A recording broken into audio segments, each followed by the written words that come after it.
Assalamualaikum warahmatullahi wabarakatuh. Nama saya Vira Yulianti dari kelas 6A. Sekarang saya akan menginterpretasikan sebuah video dari TID yang berjudul How Books Can Open Your Mind oleh Lisa Bu. Saya dilatih untuk menjadi atlet senam selama 2 tahun di Hunan, Cina pada tahun 1970-an. Ketika saya di bangku kelas 1 sekolah dasar, pemerintah ingin mentransfer dan membiayai saya ke sekolah-sekolah para atlet. Tapi, ibu saya yang tangguh berkata, tidak. Orang tua saya ingin saya menjadi insinyur seperti mereka. Setelah melalui revolusi budaya, mereka yakin hanya ada satu cara yang pasti untuk memperoleh kebahagiaan, yaitu pekerjaan yang aman dengan gaji yang besar. Apakah saya menyukai pekerjaan tersebut tidaklah penting, tapi impian saya adalah menjadi penyanyi opera Cina. Itu adalah saya memainkan piano hayalan saya. Seseorang penyanyi opera harus mulai berlatih sejak usia dini untuk belajar akrobat. Jadi saya mencoba segala hal supaya saya bisa bersekolah di sekolah opera. Saya bahkan mengirim surat ke kepala sekolah di sana dan ke satu pembawa acara radio. Tapi tidak ada satu orang dewasa pun yang menyukai ide saya. Tidak ada orang dewasa yang percaya bahwa saya serius. Hanya teman-teman saya lah yang mendukung, tapi mereka semua anak-anak. Mereka sama tidak berdayanya seperti saya. Jadi, di usia 15 tahun, saya tahu saya sudah terlalu tua untuk dilatih. Impian saya tidak akan pernah menjadi kenyataan. Saya takut bahwa sepanjang sisa hidup saya semacam kebahagiaan. Kelas 2 merupakan yang terbaik yang dapat saya raih.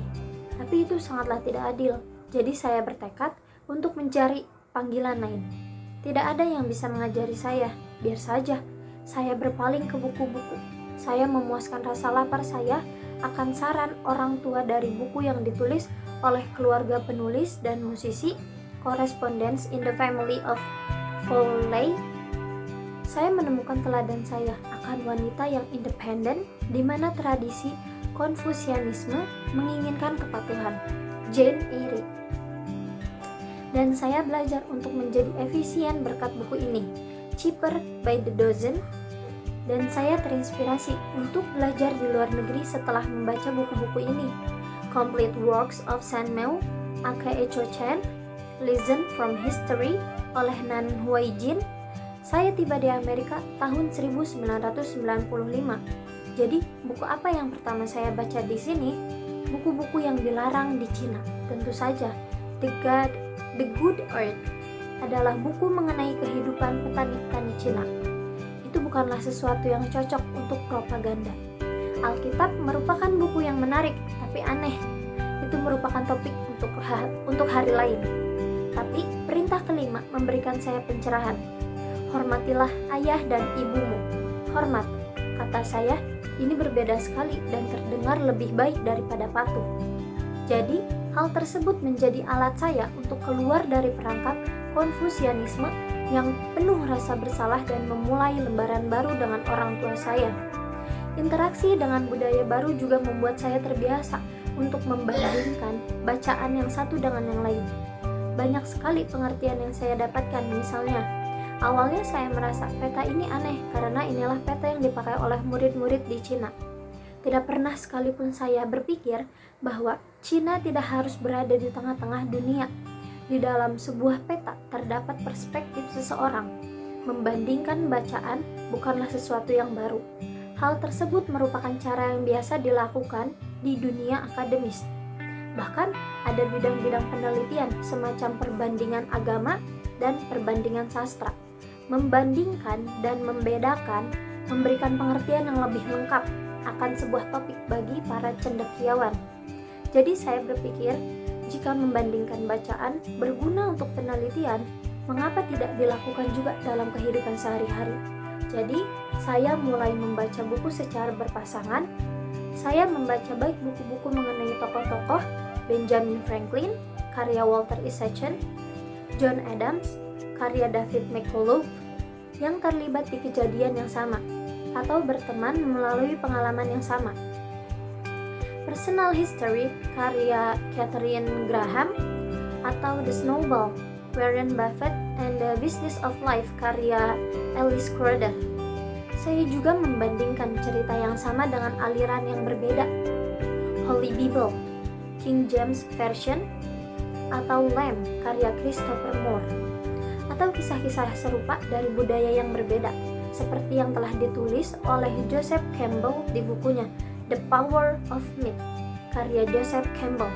Misalnya, baik Kristus maupun Buddha menjalani 3 godaan. Godaan Kristus, godaannya adalah hal-hal ekonomis, politik, dan spiritual. Sedangkan Buddha, ketiganya adalah hal-hal psikologis, nafsu, ketakutan, dan tugas sosial menarik. Jadi, apabila Anda mengerti satu bahasa asing, menarik juga membaca buku favorit Anda dalam 2 bahasa berbeda. The Way of Chuang-Tzu, Thomas Merton, atau Tao, The Watercourse Way, dari Alan Watts. Bukannya kehilangan arti karena terjemahan, malah saya mendapat banyak hal.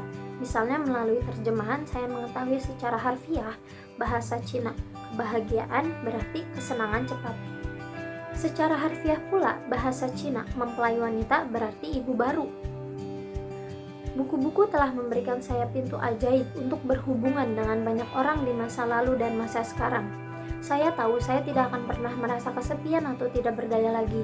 Impian yang musnah tidak ada apa-apanya dibandingkan dengan penderitaan banyak orang lain. Saya mulai percaya bahwa menjadi nyata bukanlah tujuan satu-satunya dari mimpi.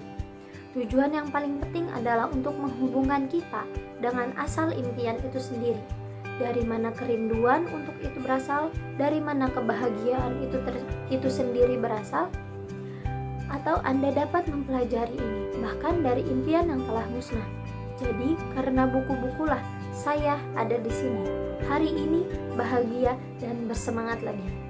Seringkali dengan sebuah tujuan dan kejelasan. Jadi, semoga buku-buku selalu bersama Anda. Terima kasih. Wassalamualaikum warahmatullahi wabarakatuh.